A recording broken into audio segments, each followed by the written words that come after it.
میں اللہ کے سوا کوئی اور فیصلہ طلاق کرنے والا تلاش کروں، حالانکہ اس نے پوری تفصیل کے ساتھ تمہاری طرف کتاب نازل کر دی ہے۔ اور جن لوگوں کو ہم نے تم سے پہلے کتاب دی تھی وہ جانتے ہیں کہ یہ کتاب تمہارے رب کی ہی طرف سے حق کے ساتھ نازل ہوئی ہے، لہٰذا تم شک کرنے والوں میں سے شامل نہ ہو۔ تمہارے رب کی بات سچائی اور انصاف کے اعتبار سے کامل ہے، کوئی اس کے فرامین کو بدلنے والا نہیں ہے، وہ سب کچھ جانتا اور سنتا ہے۔ اللہ تعالیٰ نے جو ہے وہ سارا وعدہ پورا کر دیا ہے اور ساری تفاصیل جو ہیں وہ اس کتاب میں ہیں۔ تو اگر ہم حق بات دیکھیں گے نا کہ لوگوں کی اکثریت کہاں جا رہی ہے، ان کی ٹرینڈ کہاں جا رہا ہے، تو اکثریت جو ہوتی ہے وہ تو قیاس رائیوں اور گمان سے کام لیتی ہے۔ تو فرمایا کہ یہ خود لوگ بہکے ہوئے ہیں، آپ کو بھی بہکا دیں گے، تو ان کے پاس چند خوبصورت خیالات کے سوا کچھ بھی نہیں ہے۔ اے محمد صلی اللہ علیہ وسلم، اگر تم ان لوگوں کی یعنی شیاطین کی اکثریت کے کہنے پہ چلو گے تو جو زمین میں بستے ہیں تو وہ اللہ کے راستے سے تمہیں بھٹکا دیں گے، وہ تو صرف محض گمان پر چلتے ہیں اور قیاس رائیاں کرتے ہیں، در حقیقت تمہارا رب زیادہ جانتا ہے۔ یعنی جو شخص ہدایت کا پیروکار ہو اسے چاہیے کہ ان چیزوں کو دو چیزوں کو مضبوطی سے تھام لے، یعنی حقیقت کا علم اللہ کے پاس ہے اور قرآن و سنت میں ہی ہے۔ در حقیقت تمہارا رب زیادہ بہتر جانتا ہے کہ کون اس کے راستے سے ہٹا ہوا ہے اور کون سیدھی راہ پر ہے۔ یعنی کہ ہدایت کا جو معیار ہے وہ قرآن سنت ہے اور واپسی بھی اللہ سبحانہ تعالیٰ کی طرف ہے، تو فیصلہ کون کرے گا سیدھے راستے پہ چل کر منزل کی طرف کون گیا ہے اور کون بھٹک گیا۔ پھر آگے جو ہے وہ یہ اعتراض کیا جا رہا ہے، دشمن جو تھے اہل مکہ وہ اس بات پہ اعتراض کرتے تھے کہ آپ کیسے لوگ ہیں یعنی کہ جو آپ مار کے کھاتے ہیں، حلال کرتے ہیں، اس کو تو آپ حلال سمجھتے ہیں، اور جو اللہ مار دیتا ہے، جو اپنی طبعی موت یعنی پیٹ میں جو جانور کے ہوتا تھا مردہ بچہ، وہ ان کے مرد اپنے لیے حلال سمجھتے تھے اور عورتوں کے لیے وہ حرام تھا۔ تو یہ ان کی صرف سوچ کا غلط اندازہ تھا، حالانکہ ذبح کرنا اور اس پہ اللہ کا نام لینا اپنے الگ اثرات رکھتا ہے، اس کی بنسبت اس پہ کہ ایک جانور خود ہی بیمار ہو کے مر جائے۔ تو انہوں نے اس بات کو بڑا خوبصورت بنایا، بظاہر بڑی متاثر کن لگتی تھی۔ یہاں یہ کہا جا رہا ہے کہ ان کی باتوں میں نہ آئے، جس طرح پوری طرح ذبح کیا گیا ہو، اس پہ اللہ کا نام لیا گیا ہو، اسی طرح کھاؤ اگر تم ایمان رکھتے ہو، کیونکہ جب خون بہہ جاتا ہے نا شہرک کاٹ کے اس کا، تو اس میں سے سارے فاسد مادے نکل جاتے ہیں، اور یہی سنت کا طریقہ ہے۔ پھر اگر تم لوگ اللہ کی آیات پر ایمان رکھتے ہو تو جس جانور پہ اللہ کا نام لیا گیا ہو اس پہ اسی کا گوشت کھاؤ۔ آخر کیا وجہ ہے کہ تم وہ چیز نہ کھاؤ جس پر اللہ کا نام لیا گیا ہو، حالانکہ جن چیزوں کا استعمال حالت اضطرار کے سوا دوسری تمام حالتوں میں اللہ نے حرام کر دیا ہے، اس کی تفصیل وہ تمہیں بتا چکا ہے پچھلے پارے میں۔ بکثرت لوگوں کا حال یہ ہے کہ ان کے بغیر محض اپنی خواہشات کی بنا پر ہی گمراہ کن باتیں کیے جاتے ہیں، یعنی کہ وہ کیا کہتے تھے کہ وہ جو مردہ بچہ ہے جانور کے پیٹ کا وہ حلال ہے۔ ان حد سے گزرنے والوں کے لیے تمہارا رب خوب جانتا ہے، تم کھلے گناہوں سے بھی بچو اور چھپے گناہوں سے بھی بچو، اور جو لوگ گناہ کا اکتساب کرتے ہیں وہ اپنی کمائی کا بدلہ پا کر رہیں گے۔ اور جس جانور کو اللہ کا نام لے کر ذبح نہ کیا گیا اس کا گوشت نہ کھاؤ، ایسا کرنا فسق ہے۔ اور فسق کیا ہوتی ہے؟ گندگی، یعنی پبلک میں کرنے والے گناہ بھی چھوڑ دو اور چھپ کر گناہ بھی چھوڑ دو، جیسے غیبت وغیرہ۔ تو منہ پر بھی کہنا جو ہے وہ برے ہے، جو مومن جو ہے وہ تانا زنی کرنے والا نہیں ہوتا۔ بری بات پیٹھ کے پیچھے کی جائے، چھپ کے کی جائے، کان میں کھانا پھوسی، نجوہ جو ہم نے پڑھا تھا وہ بھی غلط ہوتا ہے۔ چھپی دوستیوں سے، زناکاریوں سے، سب سے روکا گیا۔ رسول اللہ صلی اللہ علیہ وسلم نے فرمایا جو چیز خون بہا دے اور اس پہ اللہ کا نام لیا گیا ہو تو اسے کھاؤ۔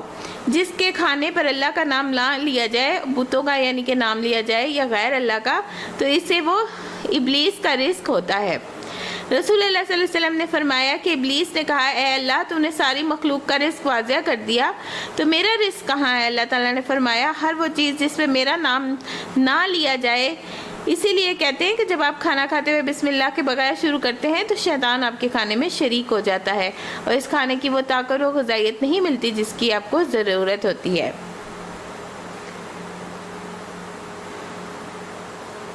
جس جانور کو اللہ کا نام لے کر ذبح نہ کیا گیا ہو اس کا گوشت نہ کھاؤ، ایسا کرنا فسق ہے۔ شیاطین اپنے ساتھیوں کے دلوں میں شکوک و اعتراضات القا کرتے ہیں تاکہ وہ تم سے جھگڑا کریں، یعنی آپ صلی اللہ علیہ وسلم سے بحث کریں، لیکن اگر تم نے ان کی اطاعت قبول کر لی تو یقیناً تم مشرک ہو۔ کیا وہ شخص جو پہلے مردہ تھا، اور من کانا میتن فاحیانہ، میتن سے مراد وہ علم ہے، وہ لا علم ہے، جاہل جو اپنے رب کو نہ پہچانتا ہو، پھر نہ اپنے رسول کو، نہ اپنے دین کو، نہ اپنی آخرت کو۔ پھر فاحیانہ سے مراد یہ ہے کہ اللہ نے اسے ایمان دیا، علم دیا، شعور بخشا اور اسے دین کی سمجھ بخشی، اسے روشنی عطا کی جس کی وجہ سے وہ لوگوں میں زندگی بسر کرتا ہے۔ اور مسلمان جو ہوتا ہے وہ اپنے ظاہر اور باطن دونوں سے ہی پہچانا جاتا ہے، یعنی اس کے ایمان میں، قلب میں ایمان کی روشنی ہوتی ہے اور اس کا عمل صالح ہوتا ہے جو اس کی روشنی بخشتا ہے۔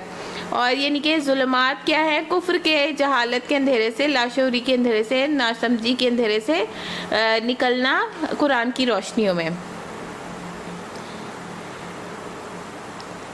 کیا وہ شخص جو پہلے مردہ تھا پھر اسے ہم نے زندگی بخشی، یعنی قرآن کا علم دیا، اس کو وہ روشنی عطا کی جس کے اجالے میں وہ لوگوں کے درمیان زندگی کی راہ طے کرتا ہے، اس شخص کی طرح ہو سکتا ہے جو تاریکیوں میں پڑا ہو، یعنی جسے کوئی علم ہی نہ ہو، اور کس طرح وہ اس سے نکلتا ہی نہ ہو۔ کافروں کے لیے تو ان کے اعمال خوشنما بنا دیے گئے ہیں، اس طرح ہم نے ہر بستی میں بڑے بڑے مجرموں کو پیچھے لگا دیا ہے کہ وہاں اپنے مکر فریب کا جال پھیلائیں، یعنی ایلیٹ کلاس میں بڑے بڑے شیاطین ہم نے مقرر لگا دیے ہیں۔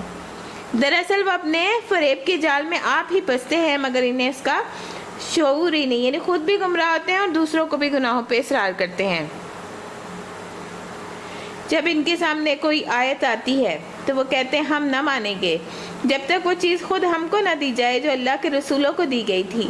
اللہ زیادہ بہتر جانتا ہے کہ اپنی پیغمبری کا کام کس سے لے اور کس طرح لے۔ قریب ہے وہ وقت جب یہ مجرم اپنی مکاریوں کی برداشت میں اللہ کے ہاتھ ذلت اور سخت عذاب سے دوچار ہوں گے۔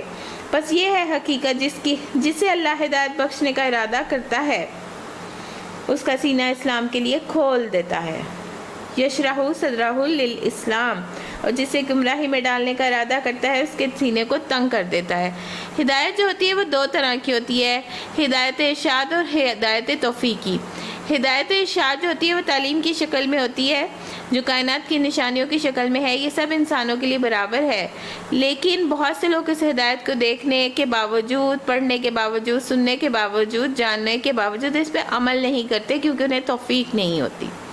تو جس کو یہ توفیق مل جاتی ہے وہ توفیق دراصل کیا ہوتی ہے کہ اس سینے میں وسعت پیدا ہو جاتی ہے، اور وسعت کیا ہوتی ہے کہ انسان اللہ کی بات سنتا ہے، اس کا دل کھلا ہوتا ہے، وہ خوشی سے سنتا ہے، خوشی سے قبول کرتا ہے اور اس پہ غور کرتا ہے، پھر اس کے مطابق اپنا عمل کرتا ہے، تو یہ اللہ کی توفیق سے ہوتا ہے۔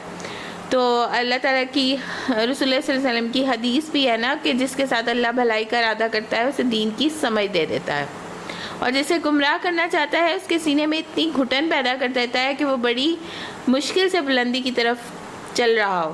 جب انسان بلندی کی طرف جاتا ہے تو آکسیجن اصل میں کم ہو جاتی ہے نا۔ تو اسلام نے 1400 سال پہلے آپ کو بتا دیا کہ جب اوپر جائیں گے تو سینہ گھٹے گا، سانس نہیں آئے گی۔ دوسرا معنی یہ بھی ہے کہ جیسے کوئی اڑنے کی کوشش کر رہا ہو جو بڑا مشکل کام ہے، تو انسان کے بازو کاموں کے لیے ہیں مگر پرندوں کی طرح نہیں ہے اڑنے کے لیے، تو یہ بھی ایک مشکل کام ہے۔ یعنی ایسے شخص کو ہدایت کی طرف اسے چلانا اتنا ہی مشکل ہوتا ہے جیسے چلنے کی بجائے اڑنا مشکل ہوتا ہے، یا اوپر کی طرف جانا مشکل ہوتا ہے۔ تو لوگ آنا ہی نہیں چاہتے، بیٹھنا ہی چاہتے، بھلائی کی بات سننا ان کے لیے بڑا بوجھل ہوتا ہے، ان کا دل گھٹتا ہے، وہ اس طرف نہیں آنا چاہتے۔ بڑی خطرناک علامت ہوتی ہے انسان دین کی مجلس کی طرف آنا ہی نہ چاہے، اور آئے بھی تو اس کا دل گھٹا رہے، اندر نہ جائے۔ کچھ لوگ تو قرآن سننے آنے کے بعد باہر سے پلٹ جاتے ہیں۔ تو دعا کیا کرنی چاہیے؟ رب اشرح لی صدری ویسر لی امری واحلل عقدۃ من لسانی یفقہوا قولی۔ یہ سورۃ طٰہٰ کی آیت نمبر 28 ہے۔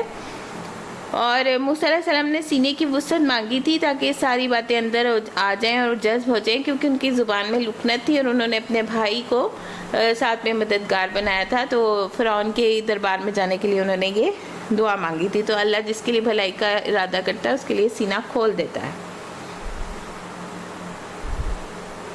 اور اور جسے گمراہی میں ڈالنے کا ارادہ کرتا ہے اس کے سینوں کو تنگ کر دیتا ہے اور ایسا بھیجتا ہے کہ اسلام کا تصور کرتے ہی اسے یوں معلوم ہونے لگتا ہے گویا اس کی روح آسمان کی طرف پرواز کر رہی ہے، یعنی اس کی جان ہی نکل رہی ہے۔ بڑا مشکل کام ہے، بڑا بھاری کام ہے۔ اس طرح اللہ حق سے فرار، نفرت کی ناپاکی ان لوگوں پر مسلط کر دیتا ہے جو ایمان نہیں لاتے، حالانکہ یہ راستے تمہارے رب کا سیدھا راستہ ہے۔ اس کے نشانات ان لوگوں کے لیے واضح کر دیے گئے جو نصیحت قبول کرتے ہیں، ان کے لیے ان کے رب کے بعد سلامتی کا گھر ہے اور وہ ان کا سرپرست ہے، اور اس صحیح طرز عمل کی وجہ سے جو انہوں نے اختیار کیے۔ جس روز اللہ ان سب کو گھیر کے جمع کرے گا، اس روز وہ جنوں سے خطاب کر کے فرمائے گا، اے گروہ جن، تم نے تو نوح انسانی پہ خوب ہاتھ صاف کیا، یعنی انہیں خوب بہکایا، خود گمراہ کیا، یعنی جو ہے نا ان کو خوب وسوسے ڈالے۔ ایک عبداللہ بن مسعود رضی اللہ تعالیٰ عنہ کہتے ہیں کہ ایک مرتبہ رسول اللہ صلی اللہ علیہ وسلم نے ہمارے سامنے ایک لکیر کھینچی اور فرمایا یہ اللہ کا راستہ ہے، پھر اس کے دائیں اور اس کے بائیں کچھ اور لکیریں کھینچی اور وہ کہنے لگے کہ یہ جو ہے نا مختلف راستے ہیں۔ یزید کہتے ہیں کہ جن میں ہر راستے پہ شیطان بیٹھا ہے اور ان راستوں پہ چلنے کی دعوت دے رہا ہے، یعنی انسان دین کی طرف آنے لگتا ہے تو کوئی ادھر بلاتا ہے، کوئی ادھر بلاتا ہے۔ دنیا کی جو ہے خواہشات نفس کی جو ہے وہ بڑی اٹریکشنز ہوتی ہیں اور ٹرینڈز اور فیشن پہ چلتا ہے انسان، لیکن جس شخص کو اپنے رب کی رضا مطلوب ہوتی ہے نا وہ بھٹکتا نہیں ہے، سیدھا جاتا ہے اور وہ کہتا ہے مجھے اسی رستے پہ رہنا چاہیے، چاہے میرے دوست اور رشتہ دار جو ہے وہ اور طرف چلے گئے، مجھے ان کے پیچھے نہیں جانا، قرآن کے راستے پہ جانا ہے۔ تو یاد رکھیے جنت دارالاسلام ہے، جہاں پر انسان داخل ہوگا تو اس کسی قسم کی آزمائش اور کوئی رنج، کوئی مصیبت نہیں ہوگی۔ پہلے جنت کو آواز دینے والا آواز دے گا، اے جنت والو، بے شک تمہارے لیے یہ طے ہو گیا کہ تم صحت مند رہو گے، کبھی بیمار نہیں ہوگے۔ انسانوں میں سے جو اس کے رفیق تھے یعنی شیطانوں کے ورز کریں گے پروردگار ہم میں سے ہر ایک نے دوسرے کو خوب استعمال کیا، یعنی یہ بھی ہمارے مددگار تھے، اور اب ہم اس وقت پر آ پہنچے ہیں جو تو نے ہمارے لیے مقرر کیا ہے، یعنی قیامت کا وقت۔ اللہ فرمائے گا اچھا اب تمہارا ٹھکانہ آگ ہے، اس میں تم ہمیشہ رہو گے، اس سے یہ بچیں گے صرف وہی لوگ جنہیں اللہ بچانا چاہے گا، بے شک تمہارا رب دانا اور علیم ہے۔ دیکھو کہ اس طرح ہم آخرت میں ظالموں کو ایک دوسرے کا ساتھی بنائیں گے، اس کمائی کی وجہ سے جو دنیا میں ایک دوسرے کے ساتھ مل کر کیا کرتے تھے۔ اس موقع پر اللہ ان سے یہ بھی پوچھے گا کہ اے گروہ جن و انس، کیا تمہارے پاس خود تم ہی میں سے وہ پیغمبر نہیں آئے تھے جو تم کو میری آیات سناتے تھے اور اس دن کے انجام سے ڈراتے تھے؟ وہ کہیں گے ہاں، ہم اپنے خلاف خود ہی گواہی دیتے ہیں، یعنی وہ خود ہی اپنی گواہی دیں گے کہ ہاں ہم بھی غلط تھے۔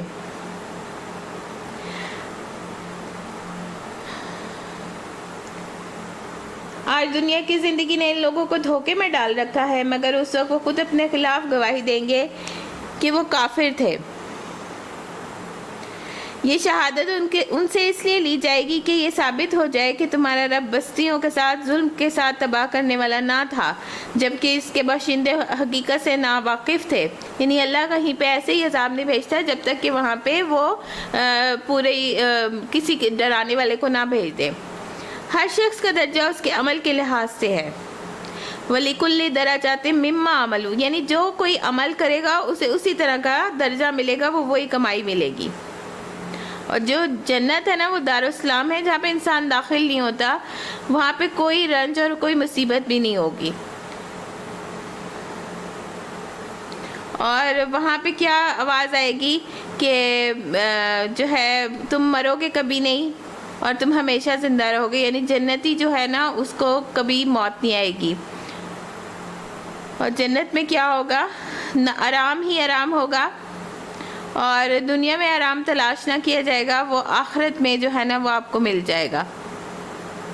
جنت کے بارے میں ایک روایت آتی ہے، رسول اللہ صلی اللہ علیہ وسلم نے فرمایا میری امت میں پہلا گروہ جو جنت میں داخل ہوگا وہ 14ویں کے رات کے چاند کی صورت پر ہوگا، چمکتے چہروں والے، اور پھر جوان جو ان کے بعد آئیں گے وہ آسمان میں انتہائی چمکدار ستاروں کی طرح ہوں گے جو بتدریج اپنے اپنے مرتبے کے مطابق ہوں گے، نہ وہ پخانہ کریں گے، نہ پیشاب کریں گے، نہ ناک سنکیں گے، نہ تھوکیں گے، نہ کسی قسم کی کوئی گندگی، نہ پسینہ، نہ غلاظت، نہ بو، نہ کوئی ایسی چیز انہیں نہیں نکلے گی، وہ صاف ستھرے طیب ہوں گے، ہمیشہ اللہ کی رضا میں رہیں گے۔ یاد رکھیے جو جنت کے بلند درجے والے ہوں گے ان تک صرف وہی پہنچ سکیں گے جو ان کے دوست احباب نیچے درجوں والوں میں ہوں گے، تو ان سے ملنے کے لیے وہ اوپر نہیں آئیں گے بلکہ نیچے آئیں گے۔ نیچے والے اوپر نہیں جا سکیں گے، وہ ان کی راحتیں نہیں دیکھ سکیں گے کیونکہ ان کی راحتوں کا مقام ہی کچھ اور ہوگا۔ اس لیے جنت کے اعلیٰ ترین درجے جنت الفردوس کی دعا مانگ کریں۔ حضور صلی اللہ علیہ وسلم نے بھی یہ تلقین کیا، اور جنت عدن جو اللہ پاک نے اپنے ہاتھوں سے بنائی ہے۔ ہر شخص کا درجہ اس کے عمل کے لحاظ سے ہے، اور تمہارا رب لوگوں کے اعمال سے بے خبر نہیں ہے۔ تمہارا رب جو ہے وہ بے نیاز ہے۔ وَرَبُّكَ الْغَنِيُّ ذُو الرَّحْمَةِ، اور مہربانی اس کا شیوا ہے، اگر یعنی وہ ہم پر اتنے گناہوں کے باوجود بھی مہربان ہے۔ اگر وہ چاہے تو تم لوگوں کو لے جائے اور تمہاری جگہ دوسرے جن لوگوں کو چاہے لے آئے، جس طرح اس نے تمہیں کچھ اور لوگوں کی نسل سے اٹھایا۔ تم سے جس چیز کا وعدہ کیا جا رہا ہے وہ یقیناً آنے والی ہے، یعنی قیامت، اور تم خدا کو عاجز کر دینے کی طاقت نہیں رکھتے۔ اے محمد صلی اللہ علیہ وسلم کہہ دیجئے کہ لوگوں تم اپنی جگہ عمل کرتے رہو اور میں بھی اپنی جگہ عمل کر رہا ہوں، یعنی تم اپنا کرو میں اپنا کرتا ہوں، تمہارے لیے تمہارے اعمال، میرے لیے میرے اعمال۔ ان قریب تمہیں معلوم ہو جائے گا کہ انجام کار کس کے حق میں بہتر ہوتا ہے۔ بہرحال یہ حقیقت ہے کہ ظالم کبھی فلاح نہیں پا سکتے۔ ان لوگوں نے اللہ کے لیے خود اسی کی پیدا کی ہوئی کھیتی اور مویشیوں میں سے ایک حصہ مقرر کر دیا ہے۔ یہ کیا کرتے تھے؟ دیویوں دیوتاؤں کے لیے جو تھا وہ حصہ اس میں سے نکال دیتے تھے، اور جب کوئی کمی کرنی ہوتی تھی تو اللہ کے حصے میں سے کمی کر دیتے تھے، دیویوں کے حصے میں سے کمی نہیں کرتے تھے، اور کہتے ہیں یہ اللہ کے لیے ہے بزعم خود، اور یہ ہمارے ٹھہرائے ہوئے شریکوں کے لیے، یعنی اللہ کے ہمسر انہوں نے اس کو قرار دے دیا۔ پھر جو حصہ ان کے ٹھہرائے ہوئے شریکوں کے لیے تھا تو وہ اللہ کو نہیں پہنچتا، مگر جو اللہ کے لیے ہے وہ ان کے شریکوں کو پہنچ جاتا ہے۔ کیسے برے فیصلے کرتے ہیں یہ لوگ۔ اور اسی طرح بہت سے مشرکوں کے لیے ان کے شریکوں نے اپنی اولاد کے قتل کو خوشنما بنا دیا ہے تاکہ ان کو ہلاکت میں مبتلا کریں، یعنی وہ اپنی اولاد کو، بیٹیوں کو خصوصاً مار ڈالتے تھے اور ان پر ان کے دین کو مشتبہ بنا دیں۔ اگر اللہ چاہتا تو ایسا نہ کرتے، لہٰذا انہیں چھوڑ دو، اپنی افتراء پردازیوں میں لگے رہیں۔ کہتے ہیں یہ جانور اور کھیت محفوظ ہیں، انہیں صرف وہی لوگ کھا سکتے ہیں جنہیں ہم کھلانا چاہیں، حالانکہ یہ پابندی ان کی خود ساختہ ہے۔ پھر کچھ جانور ہیں جن پہ سواری اور بار برداری حرام کر دی گئی ہے، اور کچھ جانور ہیں جن پر یہ اللہ کا نام نہیں لیتے، اور یہ سب کچھ انہوں نے اللہ پر افتراء کر لیا، یعنی یہ ساری باتیں انہوں نے اللہ پہ خود ہی گھڑ لی ہیں، ایسی کوئی بات نہیں تھی۔ ان قریب اللہ ان کی افتراء پردازیوں کا بدلہ لے گا، یعنی کہ یہ جو جھوٹ گھڑ رہے ہیں۔ اور ایک روایت میں آتا ہے جنت کے 100 درجے ہیں، ایک درجہ اور دوسرے درجے کے درمیان اتنا ہی فاصلہ ہے جیسے جنت میں جتنا زمین اور آسمان کا، اور جو جن جنت میں جائیں گے ان کے درجات بلند ہوں گے، اور جو انسان جنت میں جائیں گے ان کے بھی درجات بلند ہوں گے۔ بعض روایت کے مطابق جتنی قرآن کی آیت ہیں اتنے ہی درجے ہیں، یعنی ایک ایک آیت سیکھنے پہ جنتی کا درجہ اوپر ہوتا چلا جاتا ہے، جیسے وہ کہتے ہیں نا پڑھتا جا اور چڑھتا جا۔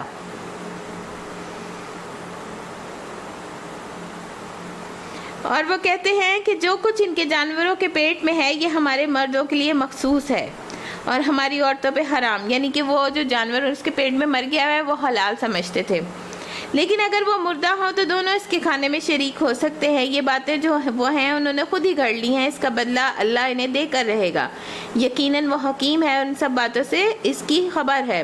یقیناً خسارے میں پڑ گئے وہ لوگ جنہوں نے اپنی اولاد کو جہالت و نادانی کی بنا پر قتل کیا اور اللہ کے دیے ہوئے رزق کو اللہ پہ افتراء پردازیاں کر کے حرام ٹھہرا لیا، یعنی کہ ابورٹ کرنا بھی قتل میں آ جاتا ہے، پہلے دن سے اللہ پاک اس میں جان ڈال دیتا ہے۔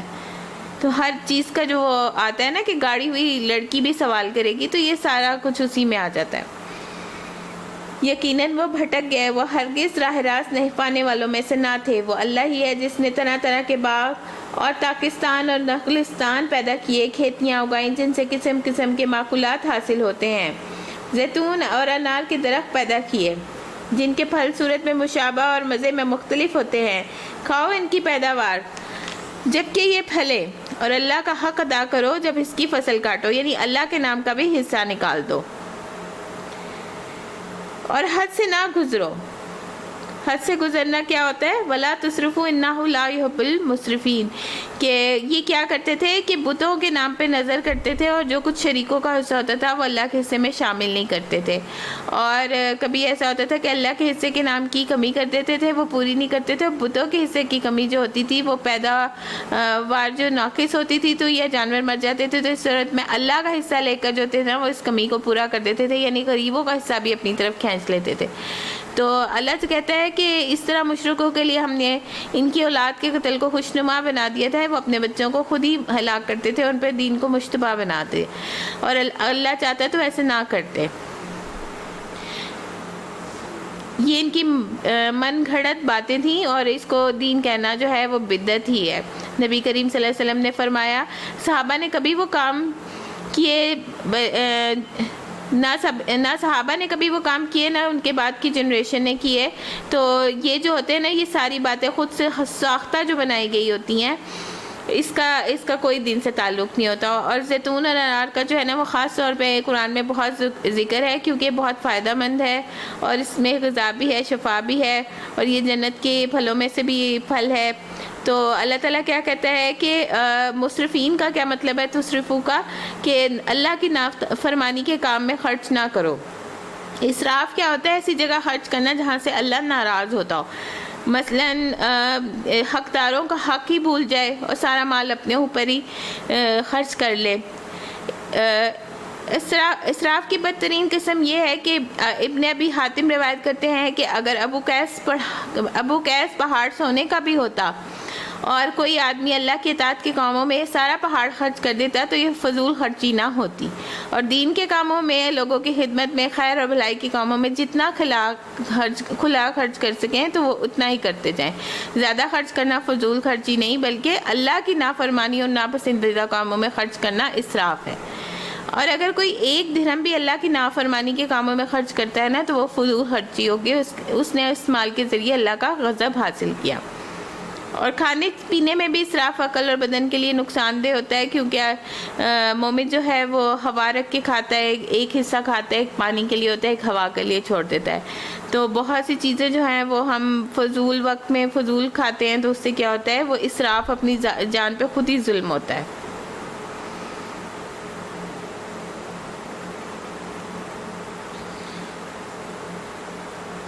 پھر وہی ہے جس نے مویشیوں میں سے وہ جانور بھی پیدا کیے جن سے سواری اور بار برداری کا کام لیا جاتا ہے، اور وہ بھی جو کھانے اور بچھانے کے کام آتے ہیں، یعنی کہ جن کی کھالوں سے ہم کارپیٹس وغیرہ بناتے ہیں، یہ چمڑا، لیدر وغیرہ سے آپ جیکٹس بناتے ہیں۔ کھاؤ ان چیزوں میں سے جو اللہ نے تمہیں بخشی ہیں، اور شیطان کی پیروی نہ کرو، وہ تمہیں کھلا دشمن ہے۔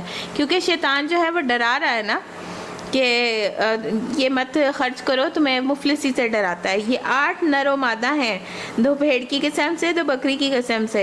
اے محمد صلی اللہ علیہ وسلم ان سے پوچھئے کہ اللہ نے ان کے نر حرام کیے ہیں یا مادہ، یا وہ بچے جو بھیڑوں اور بکریوں کے پیٹ میں ہیں؟ ٹھیک ٹھیک علم کے ساتھ مجھے بتاؤ اگر تم سچے ہو۔ اور اسی طرح 2 اونٹ کی قسم میں سے ہیں، 2 گائیں کی قسم سے۔ پوچھو ان کے نر اللہ نے حرام کیے ہیں یا مادہ، یا وہ بچے جو اونٹی اور گائے کے پیٹ میں ہوں؟ کیا تم اس وقت حاضر تھے جب اللہ نے ان کے حرام ہونے کا تمہیں حکم دیا ہے؟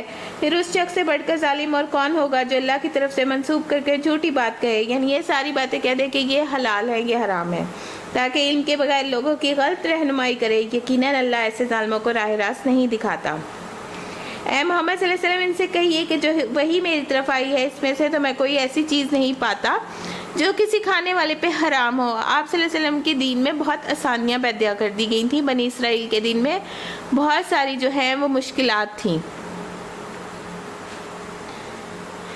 الا یہ کہ وہ مردار ہو یا بہایا ہوا خون ہو یا سور کا گوشت ہو کہ وہ ناپاک ہے، یا فسق ہو، اللہ کے سوا کسی اور کے نام پہ ذبح کیا گیا ہو۔ پھر جو شخص مجبوری کی حالت میں کوئی چیز ان میں سے کھا لے بغیر اس کے کہ وہ نافرمانی کا ارادہ رکھتا ہو اور بغیر اس کے کہ وہ حد ضرورت سے تجاوز کرنے والا ہو، تو یقیناً تمہارا رب درگزر سے کام لینے والا ہے۔ یعنی اس کا یہ مطلب ہے کہ اگر وہ کسی جنگل میں کسی جگہ پھنس گیا ہے تو وہ کیا کرے گا، وہ تھوڑا سا اس میں سے ایک لقمہ کھا لے گا کہ اس کی جان بچ گیا ہے۔ اور یہاں کھول کھول کے بتا دیا گیا ہے کہ کسی اور کے نام پہ اللہ کے سوا جو ذبح کرے گا وہ حرام ہوگا۔ جن لوگوں نے یہودیت اختیار کی ان پر ہم نے سب ناخن والے جانور حرام کر دیے تھے، اور گائے اور بکری کی چربی بھی وجہ سے ان کی پیٹھ یا ہاتھوں سے لگی ہوئی رہ جائے یا ہڈی سے لگی ہوئی رہ جائے، یہ ہم نے ان کی سرکشی کی سزا انہیں دی تھی۔ یعنی کتنی مشکل بات تھی کہ ہڈی سے کے ساتھ چربی لگی ہوئی ہو، وہ بھی ان کے لیے حرام تھی۔ مگر یہ جو کچھ ہم کہہ رہے ہیں بالکل سچ کہہ رہے ہیں۔ اب اگر وہ تمہیں جھٹلائے تو ان سے کہہ دو کہ تمہارے رب کا دامن بہت وسیع ہے اور مجرموں کو اس کے عذاب سے پھیرا نہیں جا سکتا۔ یہ مشرک لوگ تمہاری ان باتوں کے جواب میں ضرور کہیں گے کہ اللہ چاہتا تو ہم شرک نہ کرتے، نہ ہمارے باپ دادا، اور نہ ہم کسی چیز کو حرام ٹھہراتے۔ ایسی ہی باتیں بنا کر وہ ان سے پہلے لوگوں کو حق بھی جھٹلایا کرتے تھے۔ ویسے تو ہم باپ دادا یا نانی دادی کے ڈیزائن کردہ کپڑے بھی نہیں پہنتے، نہ ان کے کھانے بناتے ہیں الٹرا ماڈرن، تو ہم صرف قرآن کے معاملے میں یا دین کے معاملے میں ہم باپ دادا کی تقلید کریں گے، یہاں تک کہ آخرکار ہمارے عذاب کا مزہ انہوں نے چکھ لیا۔ ان سے کہو کیا تمہارے پاس کوئی علم ہے جسے ہمارے سامنے پیش کر سکو؟ وہ تو محض گمان پر چل رہے ہیں، میری قیاس رائیاں کرتے ہو۔ پھر کہو تمہاری اس حجت کے مقابلے میں حقیقت رس حجت تو اللہ ہی کے پاس ہے، بے شک اگر اللہ چاہتا تو تم سب کو ہدایت دے دیتا۔ ان سے کہو لاؤ اپنے وہ گواہ جو اس بات کی شہادت دیں کہ اللہ ہی نے ان چیزوں کو حرام کیا ہے، پھر اگر وہ شہادت دیں تو ان کے ساتھ تم شہادت نہ دینا۔ فلا تشہد معہم، اور ہرگز ان لوگوں کی خواہشات کے پیچھے نہ چلنا جنہوں نے ہماری آیات کو جھٹلایا اور جو آخرت کے منکر ہیں۔ آخرت کا منکر جو ہوتا ہے نا، وہ ایمان سے خارج ہو جاتا ہے، اور جو دوسروں کو اپنے رب کا ہمسر بناتے ہیں۔ اے محمد صلی اللہ علیہ وسلم ان سے کہیے کہ آؤ میں تمہیں سناؤں تمہارے رب نے تم پر کیا پابندیاں عائد کی ہیں۔ اللہ تشرکو بہی شیئن، یہ نمبر 1 کہ اس کے ساتھ کسی کو شریک نہ کرو۔ والدین و بالوالدین احسانا، اور والدین کے ساتھ نیک سلوک کرو۔ ولا تقتلوا اولادکم من املاق، اور اپنی اولاد کو مفلسی کے ڈر سے قتل نہ کرو۔ اور مفلسی کے ڈر سے کیا ہوتا ہے کہ یہ ڈیسائیڈ کرنا کہ 2 بچے ہوں گے 3 بچے ہوں گے، یہ بھی سارا اولاد کو مفلسی کے ڈر سے قتل کرنا ہوتا ہے، اور بتایا پہلے دن سے اس میں جان ہوتی ہے۔ ہم تمہیں بھی رزق دیتے ہیں، ان کو بھی دیں گے، اور بے شرمی کی باتوں کے قریب بھی نہ جاؤ، خواہ وہ کھلی ہے ہوں یا چھپی۔ ولا تقربوا الفواحش ما ظہر منہا وما بطن، اور بے شرمی کی باتوں کے قریب بھی نہ جاؤ، خواہ وہ کھلی ہوں یا چھپی۔ یعنی کہ گالی گلوچ بے حیائی کی باتیں کے قریب بھی نہ جاؤ، ننگی باتیں خواہ ڈھکی ہو یا چھپی، پبلک میں کرو یا پرائیویٹ گیدرنگ میں، دونوں طرح سے منع ہے۔ اور کسی جان کو جسے اللہ نے محترم ٹھہرایا ہے ہلاک نہ کرو مگر حق کے ساتھ، یعنی پہلے بھی بتایا ایک انسان کا قتل پوری انسانیت کا قتل۔ یہ باتیں ہیں جن کی ہدایت اس نے تمہیں کی ہے، شاید کہ تم سمجھ بوجھ سے کام لو۔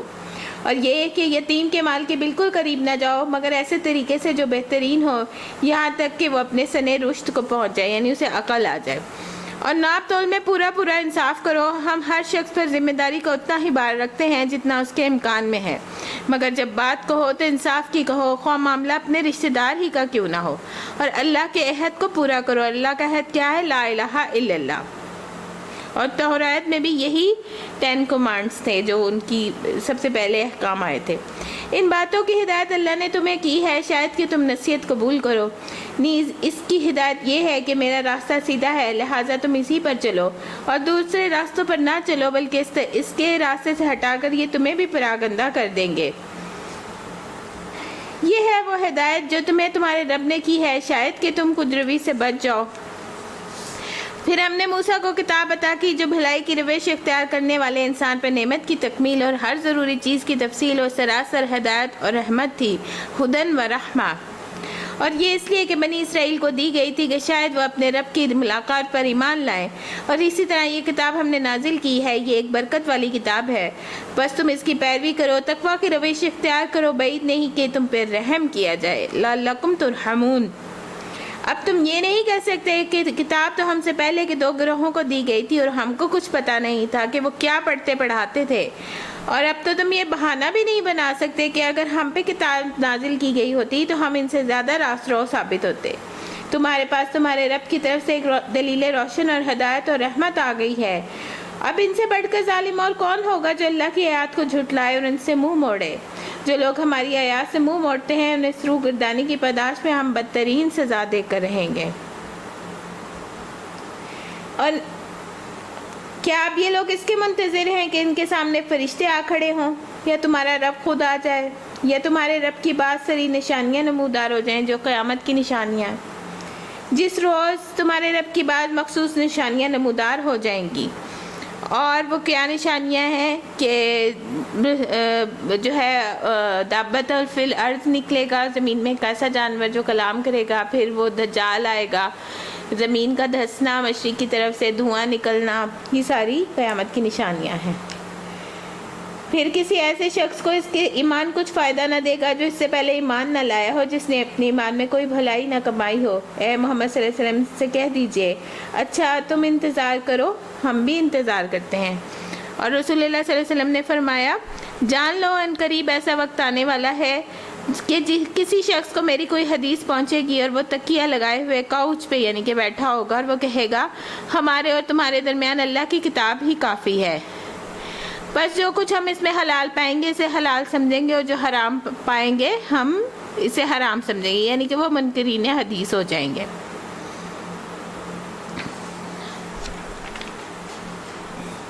جن لوگوں نے اپنے دین کو ٹکڑے ٹکڑے کر دیا اور وہ گروہ گروہ بن گئے، یقیناً ان سے تمہارا کچھ واسطہ نہیں، ان کا معاملہ تو اللہ کے سپرد ہے، وہی ان کو بتائے گا انہوں نے کیا کچھ کیا۔ جو اللہ کے حضور نیکی لے کر آئے گا اس کے لیے 10 گنا اجر، یعنی کہ ایک نیکی کو 10 سے ملٹیپلائی کریں، لیکن جو بدی لے کر آئے گا اس کو ایک ہی بدلہ ملے گا، یعنی نیکی 10 گنا اور بدی ایک ہی لکھی جائے گی، اور جب تک وہ کرتا نہیں ہے تب تک لکھی بھی نہیں جاتی، اور جتنا اس نے قصور کیا ہوگا اور کسی پہ ظلم نہ کیا جائے گا۔ اے محمد صلی اللہ علیہ وسلم کہو، میرے رب نے بالیقین مجھے سیدھا راستہ دکھایا ہے، بالکل ٹھیک دین جس میں کوئی ٹیڑھ نہیں، ابراہیم کا طریقہ جسے یکسو ہو کر اس نے اختیار کیا اور وہ مشرکوں میں سے نہ تھا۔ کہو میری نماز، میری تمام مراسم عبودیت، میرا جینا، میرا مرنا، سب کچھ رب العالمین کے لیے ہے جس کا کوئی شریک نہیں، اور مجھے اسی کا حکم دیا گیا ہے، اور سب سے بالا سر اطاعت جھکانے والا میں ہوں۔ کہو کیا میں اللہ کے سوا کوئی اور رب تلاش کروں، حالانکہ وہی ہر چیز کا رب ہے، ہر شخص جو کماتا ہے اس کا ذمہ دار وہ خود ہے، کوئی بوجھ اٹھانے والا دوسرے کا بوجھ نہیں اٹھاتا، پھر تم سب کو اپنے رب کی طرف پلٹنا ہے، اس وقت وہ تمہارے اختلافات کی حقیقت تم پر کھول دے گا۔ وہی ہے جس نے تم کو زمین کا خلیفہ بنایا اور تم میں سے بعض کو بعض کے مقابلے میں زیادہ درجے بلند عطا کیے، تاکہ جو کچھ تم کو دیا ہے اس میں سے تمہاری آزمائش کر سکے، یعنی مال اور اولاد بھی آزمائش ہے اور فتنہ کہا گیا۔ بے شک تمہارا رب سزا دینے میں بہت تیز ہے، وَإِنَّهُ لَغَفُورٌ رَحِيمٌ، اور وہ بہت درگزر اور رحم فرمانے والا ہے۔ بسم اللہ الرحمن الرحیم۔ سورۃ الاعراف، یہ مکی سورت ہے۔ الف لام میم صاد، کتاب انزل الیک فلا یکن فی صدرک حرج۔ الف لام میم صاد، یہ ایک کتاب ہے جو تمہاری طرف نازل کی گئی ہے، بس اے محمد صلی اللہ علیہ وسلم تمہارے دل میں اس میں کوئی حرج نہ ہو، کوئی جھجک نہ ہو، کوئی تنگی نہ ہو۔ اس کے اتارنے کی غرض یہ ہے کہ تم اس کے ذریعے منکرین کو ڈراؤ اور ایمان لانے والوں کو یاد دہانی ہو، قیامت کی یاد دہانی۔ اتبعوا ما انزل الیک من ربکم ولا تتبعوا من دونہ اولیاء، اور لوگوں جو کچھ تمہارے رب کی طرف سے نازل کیا گیا ہے اس کی پیروی کرو، اور اپنے رب کو چھوڑ کے دوسرے سرپرستوں کی پیروی مت کرو، مگر تم نصیحت کم ہی مانتے ہو۔ کتنی ہی بستیاں ہیں جنہیں ہم نے ہلاک کر دیا، ان پہ ہمارا عذاب اچانک رات کے وقت ٹوٹ پڑا یا دن دہاڑے ایسے وقت آیا جبکہ وہ آرام کر رہے تھے، یعنی کہ وہ صبح کے وقت جو اشراق کا وقت ہوتا ہے اس وقت وہ آرام کر رہے تھے۔ جب ہمارا عذاب ان پر آ گیا تو ان کی زبان پر اس کے سوا کوئی صدا نہ تھی کہ واقعی ہم ہی ظالم تھے۔ بس یہ ضرور ہو کر رہنا ہے، ہم ان لوگوں سے باز پرس کر کے رہیں گے جن کی طرف ہم نے پیغمبر بھیجے، اور پیغمبروں سے بھی پوچھیں گے کہ انہوں نے پیغام رسانی کا فرض کہاں تک انجام دیا اور انہیں اس کا کیا جواب ملا۔ پھر ہم خود پورے علم کے ساتھ ساری سرگزشت ان کے آگے پیش کر دیں گے، آخر ہم کہیں غائب تو نہیں تھے، اور وزن اس روز عین حق ہوگا، جس کے پلڑے بھاری ہوں گے وہی فلاح پائیں گے، اور اس وقت اللہ تعالیٰ کہتا ہے کہ جس کا جوں کے برابر بھی زیادہ پر لڑائی میں ہوگی نا نیکی، وہ اس کی بھاری ہو جائے گی، اور جن کے پلڑے ہلکے رہیں گے وہی اپنے آپ کو خسارہ میں مبتلا کرنے والے ہوں گے، کیونکہ وہ ہماری آیات کے ساتھ ظالمانہ برتاؤ کرتے رہے تھے۔ ہم نے زمین میں تمہیں اختیارات کے ساتھ بسایا اور تمہارے لیے یہاں سامان زیست فراہم کیا، مگر قلیلاً ما تشکرون، تم کم ہی لوگ شکر گزار ہوتے ہو۔ ہم نے تمہاری تخلیق کی ابتدا کی، پھر تمہاری صورت بنائی، پھر فرشتوں سے کہا آدم کو سجدہ کرو۔ اس حکم پر سب نے سجدہ کیا مگر ابلیس سجدہ کرنے والوں میں سے نہ تھا۔ ایک سجدے کا انکار اس کو کافر بنا گیا۔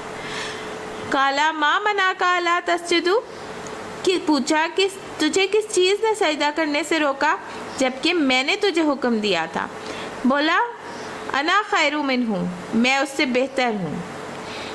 یہ جو چیز ہے نا انا خیر منہ، یہی انسان کو مرواتی ہے۔ تو نے مجھے آگ سے پیدا کیا ہے اور اسے مٹی سے۔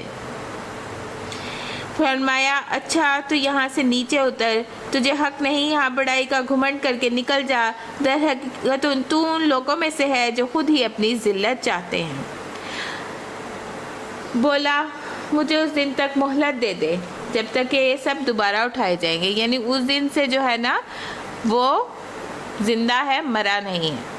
رسول اللہ صلی اللہ علیہ وسلم نے فرمایا قیامت کے دن بڑے بڑے ترازو رکھے جائیں گے، بس اگر اس میں آسمان اور زمین کا وزن کرنا چاہے تو میزان کی وسعت اس سے زیادہ ہوگی۔ فرشتے پوچھیں گے یہ ترازو کس لیے وزن کرے گا؟ تو اللہ تعالیٰ فرمائیں گے میں اپنی خلقت میں جس کے لیے چاہوں گا۔ فرشتے کہیں گے اے اللہ تو پاک ہے، ہم تیری عبادت ویسی نہ کر سکے جیسے کرنے کا حق تھا، یعنی آپ پہاڑوں کی جتنی نیکیاں بھی کر لیں تو ان کو تولا جا سکے گا، اور میزان اتنا بڑا ہوگا جتنا کہ آسمان اور زمین رکھے جا سکیں، اور اعمال جو ہیں وہ شکل اختیار کریں گے، وہ جسم بن جائیں گے، اعمال تولے جائیں گے۔ بعض روایت میں آتا ہے انسان تولے جائیں گے، قیامت کے دن اعمال تولے جائیں گے۔ نبی کریم صلی اللہ علیہ وسلم نے فرمایا تم میں سے ہر شخص نگران ہے اور اس کی رعیت کے متعلق سوال کیا جائے گا، یعنی کہ ہر گھر کا مرد، عورت اور بچے، غلام، سب کو اس سے سوال کیا جائے گا۔ اور اس آیت سے ہمیں پتہ لگتا ہے کہ ابلیس کی دعا قبول ہو گئی، اس کی دعا قبول ہوگی۔ جتنے ہم گناہ گار ہوں گے کبھی یہ نہیں سوچنا چاہیے کہ میری نہیں سننی چاہیے۔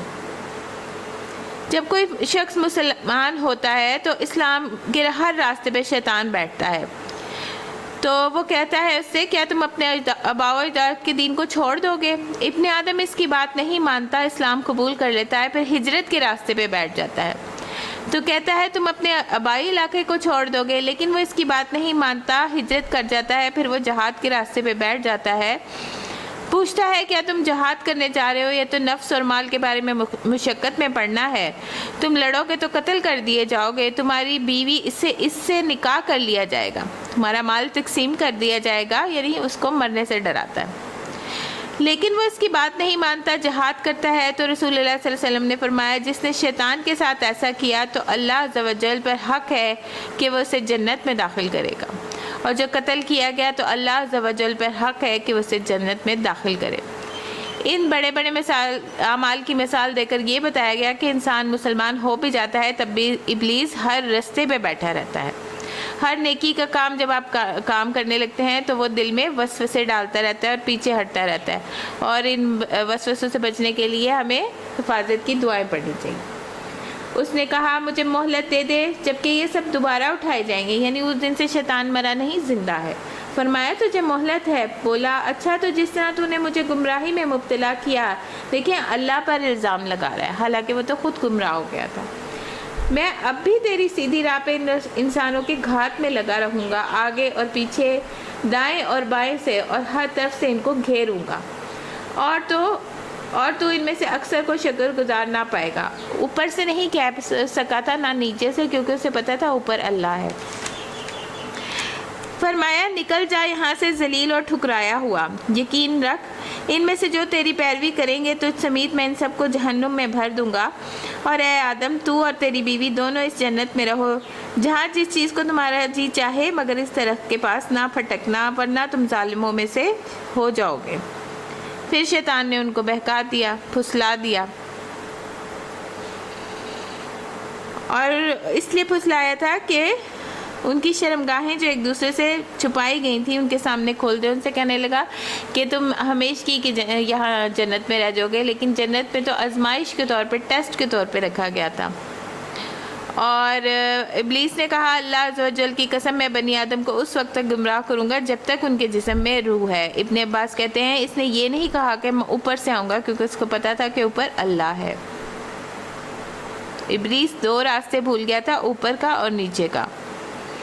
اور اللہ عز و جل نے فرمایا میری عزت اور جلال کی قسم وہ جب تک مجھ سے معافی مانگتے رہیں گے میں معاف کرتا رہوں گا۔ اللہ تعالیٰ سے دعا ہے کہ ہمارے ہوش و حواس قائم رکھے اور ایمان پہ خاتمہ کرے۔ فرمایا نکل جا یہاں سے ذلیل اور ٹھکرایا ہوا، یقین رکھ ان میں سے جو تیری پیروی کریں گے تجھ سمیت سب کو میں جہنم میں بھر دوں گا۔ اے آدم تو اور تیری بیوی دونوں اس جنت میں رہو جہاں جس چیز سے تمہارا جی چاہے کھاؤ، مگر اس درخت کے پاس نہ پھٹکنا۔ یہ بھی ایک آزمائش تھی، ورنہ ظالموں میں سے ہو جاؤ گے۔ پھر شیطان نے ان کو بہکایا تاکہ ان کی شرمگاہیں جو ایک دوسرے سے چھپائی گئی تھیں ننگی کرتے۔ اصل میں شیطان تو شروع سے ہی لباس اتروانا چاہتا ہے، اور اللہ تعالیٰ نے لباس کے ذریعے سے زینت بخشی ہے۔ زینت کی وجہ سے وہ ہمارے جو عیب ہوتے ہیں وہ چھپا لیتا ہے، ان کے سامنے کھول دے۔ اس نے کہا ان سے کہا تمہارے رب نے جو اس درخت سے تمہیں روکا ہے اس کی وجہ اس کے سوا کچھ نہیں ہے کہ کہیں تم فرشتے نہ بن جاؤ یا تمہیں ہمیشگی کی جنت نصیب نہ ہو جائے، زندگی۔ اس نے قسم کھا کر ان سے کہا میں تمہارا سچا خیر خواہ ہوں، یعنی جھوٹی قسم بھی کھا لی۔ اس طرح دھوکہ دے کر وہ ان دونوں کو رفتہ رفتہ اپنے ڈھپے لے آیا۔ آخرکار جب انہوں نے اس درخت کا مزہ چکھا تو ان کے ستر ایک دوسرے کے سامنے کھل گئے، وہ اپنے جسموں کو جنت کے پتوں سے ڈھانکنے لگے۔